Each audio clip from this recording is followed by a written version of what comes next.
Equities are toast. FOMO is dead. Tina is dead. Goldilocks is dead. They're all dead. Yes, that's legendary fund manager George Noble on Blockworks 10 days ago, breaking the news that Goldilocks is dead. And I have to say, when you take a look at her, that's the most recent photo we have of Goldilocks. She didn't look well, did she? And if George is right, and if I'm right, then this Bitcoin smash and recent market correction is only the beginning. George has got more. Check it out. I'm over. We've engaged in this most reckless monetary policy in the history of mankind, and it's over. Yeah, it's game over for everything, George says, but he's got more on Bitcoin. He says it's rigged and rotten with corruption.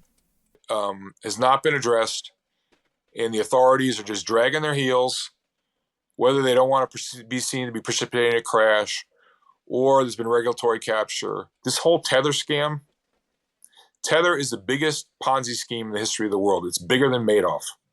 There's been tens of billions of dollars worth of stable coins that's been counterfeited.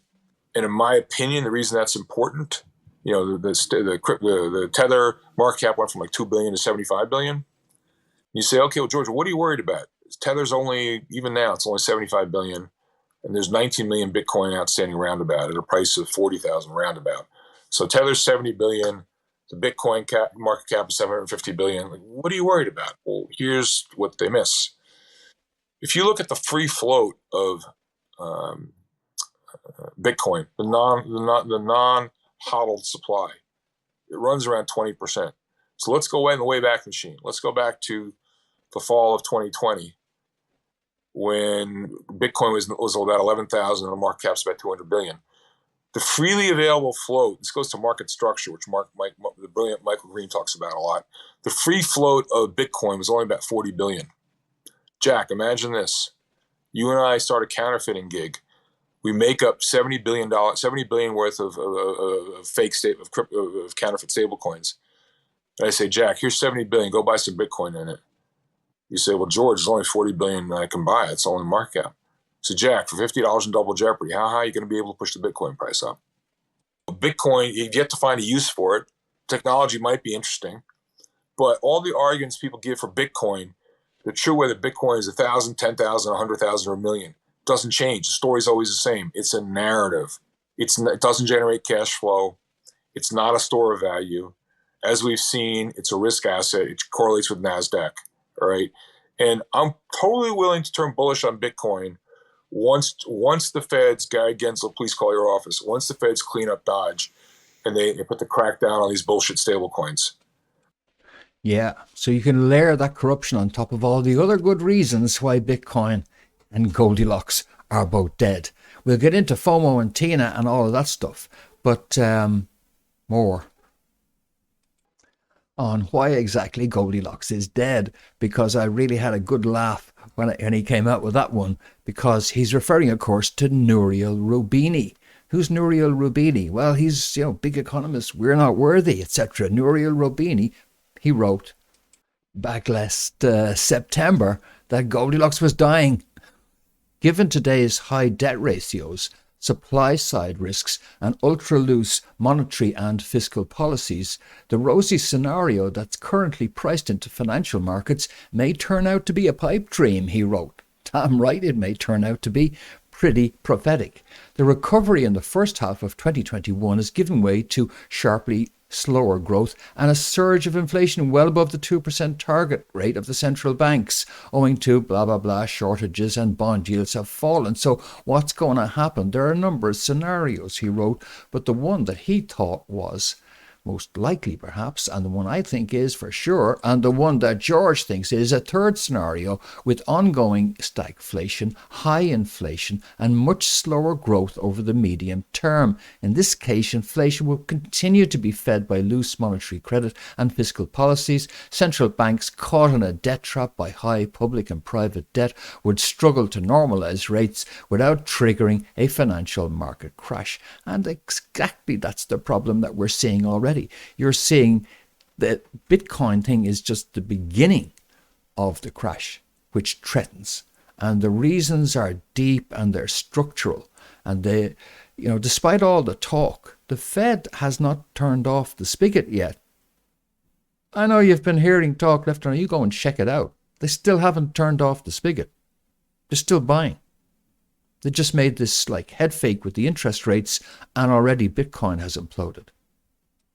So back to Mr. Roubini, Dr. Roubini, Goldilocks' doctor, back last year. He says such shocks that might come could stem from deglobalization and rising protectionism, the balkanization of global supply chains, demographic aging in developing and emerging economies, migration restrictions, the Sino-American decoupling, the effects of climate change on commodity prices, pandemics, cyber warfare, and the backlash against income and wealth inequality.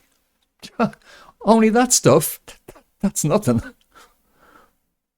You want to go through those and check them out. One, deglobalization, which means that this, what they're calling inflation, that's not all inflation. The stimmy checks are inflationary. More money in consumers directly in their pockets with just the same amount of goods as there ever were. That's inflationary. But structural inflation comes about because of these issues of deglobalization, meaning that cheap stuff from China isn't around as much or as much of it, and therefore it's dearer stuff, because of protectionism and balkanization of the global supply chains. And then, of course, the people getting older in the developed world, and Sino-American decoupling. And, all of these are real. And all of these mean the party is over. That's why Goldilocks was dead. That's what Nouriel Roubini was talking about back September. And that's why George broke me up when he said Goldilocks is dead. Seems to me from the paleness and thinness that bloodletting at the end of the day was the reason for her demise. But there's more than Goldilocks dead. By the world is dead. That's the big thing that's dead, is by the world is dead. That's bigger than Goldilocks. Because by the world was the era of globalization. By the world was invented by Margaret Thatcher and Ronald Reagan. I'm putting it politically in those terms, but of course it was invented by the actors behind the scenes who determined that who would succeed, and this is contrary maybe to what has been put about so much, that who would succeed globally was who could print the most money and buy the most of the world before somebody else printed more money and got there first with their money. It's not just as simple as that, you say, but, well, the Thatcher-Reagan financialization revolution seemed to show that it was. And in fact, that was the seedbed of this wave of globalization driven by the world. And by the world meant run the printing presses and the economies full tilt. Build up big global corporate structures at the expense of the middle class. Who cares? Because the race is on to buy the world, and the biggest sharks are going to eat the most. And that's what's been playing out right up until it finally met in the clash, which indicated that the consensual by the world, mutual global market was over. That now it was, no, hold on, bro. That stuff we own. You can't buy that. No, we don't want your dollars. No, we don't want your yen. No, we don't want your euro. It's over in terms of globalization. And unfortunately, the underlying structure isn't able to handle it.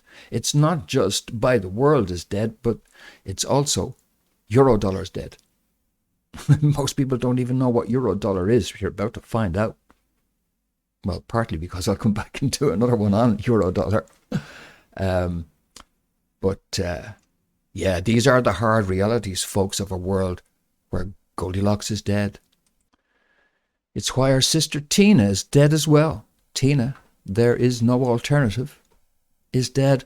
And of course, Cousin FOMO, Fed open market operations. That's just some man behind the curtain, futilely waving some bonds in the air, hoping that that will actually create liquidity in a market that doesn't have any more and isn't ever going to have any more, possibly. The dollar's not dead. Goldilocks is. A lot of the stuff you're being told is bullshit. Buyer beware. Be careful. I'll be back with more soon. I hope you can join me for that. This has been Vincent Dunn reporting on the 13th of May at 9 a.m. Eastern, and I'll be back with more soon. Hope you can join me for that as we pay our respects to Goldilocks. See you soon.